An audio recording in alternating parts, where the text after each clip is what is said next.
ನೀವು ಹೇಳಿದಂಗೆ ಸತೀಶ್, ನಾವು ಯಾರು ಅಂದ್ಕೊಂಡಿರಲಿಲ್ಲ. ಆಕ್ಸಿಸ್ ಇಂಡಿಯಾದವ್ರು ಬಿಟ್ಬಿಟ್ರೆ ಇನ್ನೊಬ್ಬರು ನಾವು ಕೂಡ ಎಕ್ಸಿಟ್ ಪೋಲ್ಗಳಲ್ಲಿ ಡಿಬೇಟಲ್ಲಿ ಕೂತಾಗ ಒಂದು 5-6 ಸೀಟೋ 8-10 ಸೀಟೋ ಗೆದ್ದರೆ ಸಾಕು, ಅಷ್ಟು ಸುಲಭ ಅಲ್ಲ.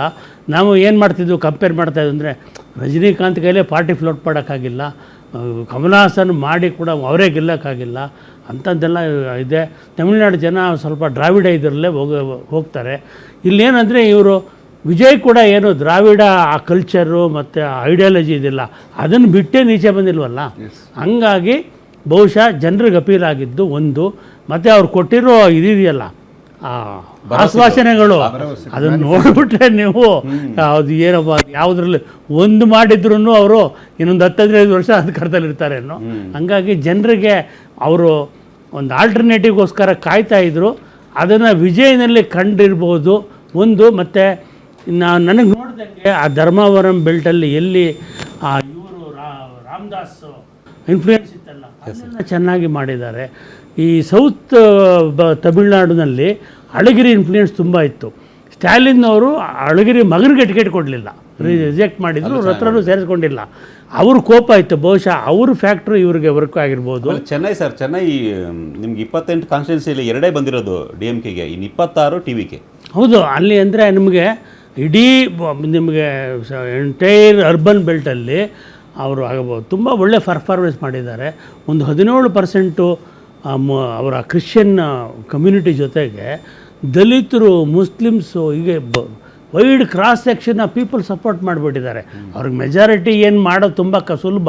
ಯಾಕಂತ ಹೇಳಿದರೆ ಯಾರೆಲ್ಲ ಈ ಅಲೈಸ್ ಇದ್ದಾರಲ್ಲ ಅಣ್ಣಾ ಡಿ ಎಮ್ ಕೆ ಜೊತೆ ಅವ್ರವ್ರ ಸಿಂಬಲಲ್ಲಿ, ಅಂದರೆ DMK ಸಿಂಬಲಲ್ಲಿ ಕಂಟೆಸ್ಟ್ ಮಾಡದೇ ಇರ್ತಾರಲ್ಲ, ಅಣ್ಣಾ DMK ಕಂಟೆಸ್ಟ್ ಮಾಡದೇ ಇದ್ದವರು ಅವರು ಸ್ವತಂತ್ರರು. ಅವ್ರಿಗೆ ಯಾವುದು ಆಂಟಿ ಡಿಫೆಕ್ಷನ್ ಲಾ ಯಾವುದು ಬರೋದಿಲ್ಲ. ಅವರು ಅಂಥವ್ರು ಒಂದು 14-15 ಜನ ಇದ್ದಾರೆ, ಅವರಲ್ಲಿ ಯಾರಾದರೂ ಬರ್ತಾರೆ. ಹಂಗಾಗಿ ಅದೇನೆಂದರೆ ನೀವು ಈ ಸಿಂಗಲ್ ಎಲಿಮೆಂಟ್ಸನ್ನ ತಗೊಂಡಾಗ ಸ್ಟೆಬಿಲಿಟಿನ ಎನ್ಶೂರ್ ಮಾಡೋದು ತುಂಬ ಕಷ್ಟ. ಅದೊಂದಾದರೆ ಐ ಥಿಂಕ್ ಇವರು ತುಂಬ ಪಾಪ್ಯುಲರ್ ಆಗಿ ನಡೆಸ್ಬೋದು. ನನಗೇನು ಅನ್ನಿಸ್ತಿದೆ ಅಂದರೆ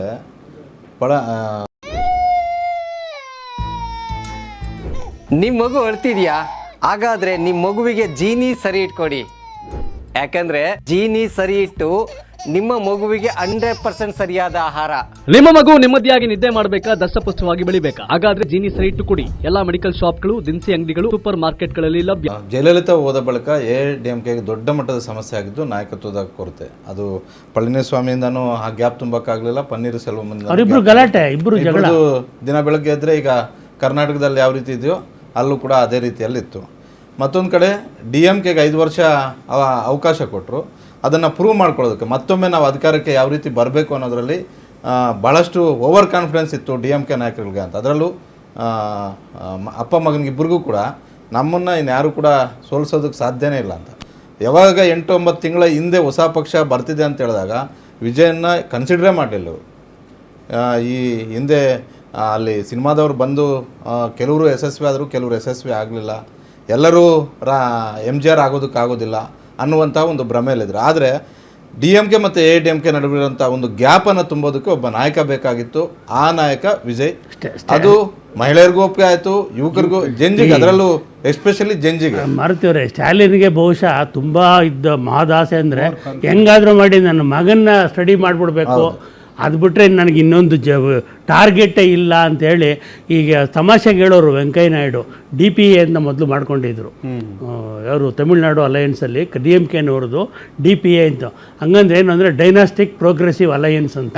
ಸೊ ಅದ್ರಿಗೆ ಬೆನ್ನಿಂದೆ ಬಿದ್ದುಬಿಟ್ಟು ಆ ಸರ್ಕಾರದಲ್ಲಿ ಆಮೇಲೆ ಅವ್ರ ಮಂತ್ರಿಗಳ ಮೇಲೆ ಬಂದಂಥ ಚಾರ್ಜಸ್ಸು, ಎನ್ಕ್ವೈರಿಗಳು, ಅದರ ಜೈಲಿಗೆ ಹೋಗಿದ್ದವರು, ಆ ಸೆಂಥಿಲ್ ಬಾಲಾಜಿ, ಕೆಲವರೆಲ್ಲರೂ ಇನ್ನೂ ಏನೇನೋ ಇದಕ್ಕೆ ಜನರಿಗೆ ಒಂಥರ ವರ್ಸ್ಟು ಇದು ಬೇಡಪ್ಪ, ಇವ್ರು ಸದ್ಯ ಹೋದರೆ ಸಾಕು ಅನ್ನೋಂಗಿತ್ತು. ಇಲ್ಲಿ ಶಶಿಕಲಾ ನಾನೇ ಅಂತ ಹೇಳಿದರು, ಕಡೆಗೆ ಯಾರು ಸೇರಿಸ್ಲೇ ಇಲ್ಲ. ಎಡಪ್ಪಡಿ ಪಳನಿಸ್ವಾಮಿನೇ ಹೇಗೆ ಅವರನ್ನು ಆ ಜನರಲ್ ಸೆಕ್ರೆಟರಿ ಪೋಸ್ಟಿಂದ ತೆಗೆದು ಅವರನ್ನು ದೂರ ಇಟ್ಟರು, ಮತ್ತು ಅವ್ರು ಜೈಲಿಗೆ ಮಾಡಬೇಕಾಗಿ ಹೋಗ್ಬಾರ್ದು. ಹಾಗಾಗಿ ಇವರಿಗೆ ಒಂದು ಹೊಸ ಅವಕಾಶ ಸಿಗೋಕ್ಕೆ ನೀವು ಹೇಳಿದಂಗೆ ಆ ಲೀಡರ್ಶಿಪ್ ಕ್ರೈಸಿಸ್ ಎರಡೂ ಪಾರ್ಟಿದಲ್ಲಿ ಪರ್ಫಾರ್ಮೆನ್ಸು, ಕಾನ್ಫಿಡೆನ್ಸು DMK ಮೇಲೆ ಹೋಗಿದ್ದೇ ಕಾರಣಕ್ಕೋಸ್ಕರವಾಗಿ ಜನ ಇದನ್ನು ಕೈ ಹಿಡಿದಿರ್ಬೋದು ಅಂತ ಅನಿಸುತ್ತೆ. ಎಸ್ ಮಾರುತಿ, ಕಂಟಿನ್ಯೂ ಮಾಡೋಣ ಡಿಬೇಟ್ನ. ಮುಂದೆ ಅಂದರೆ ಈ ತಮಿಳ್ನಾಡಿನಲ್ಲಿ ಈ ರೀತಿಯ ಒಂದು ವಿಶೇಷವಾದಂಥ ಒಂದು ರಿಸಲ್ಟ್ ಏನು ನೋಡ್ತಾ ಇದ್ದೀವಿ, ಇದಕ್ಕೆ ವಿಜಯ್ ಸ್ಟಾರ್ಗಿರಿ ಕಾರಣನ ಅಥವಾ ಜನಜಿಯವರ ವೋಟರ್ಸ್ ಕಾರಣನ ಅಥವಾ ಮಹಿಳೆಯರ ಕಾರಣನ ಅಥವಾ ಗ್ಯಾರಂಟಿಗಳು, ಅಂದರೆ ಎಲ್ಲ ಪಕ್ಷಗಳು ಗ್ಯಾರಂಟಿ ಅನೌನ್ಸ್ ಮಾಡಿದ್ದು, ಬಟ್ ವಿಜಯ್ ಅವರ ಒಂದು ಭರವಸೆಗಳು, ಅವರ ಒಂದು ಮ್ಯಾನಿಫೆಸ್ಟೋನ್ ಇತ್ತು, ಸಿಕ್ಕಾಪಟ್ಟೆ ಬೇರೆ ರೀತಿಯಾಗಿತ್ತು. ಅದೆಲ್ಲರ ಬಗ್ಗೆ ಡಿಸ್ಕಸ್ ಮಾಡೋಣ. ಅದಕ್ಕಿಂತ ಮುಂಚೆ ಒಂದು ಸ್ಮಾಲ್ ಬ್ರೇಕ್.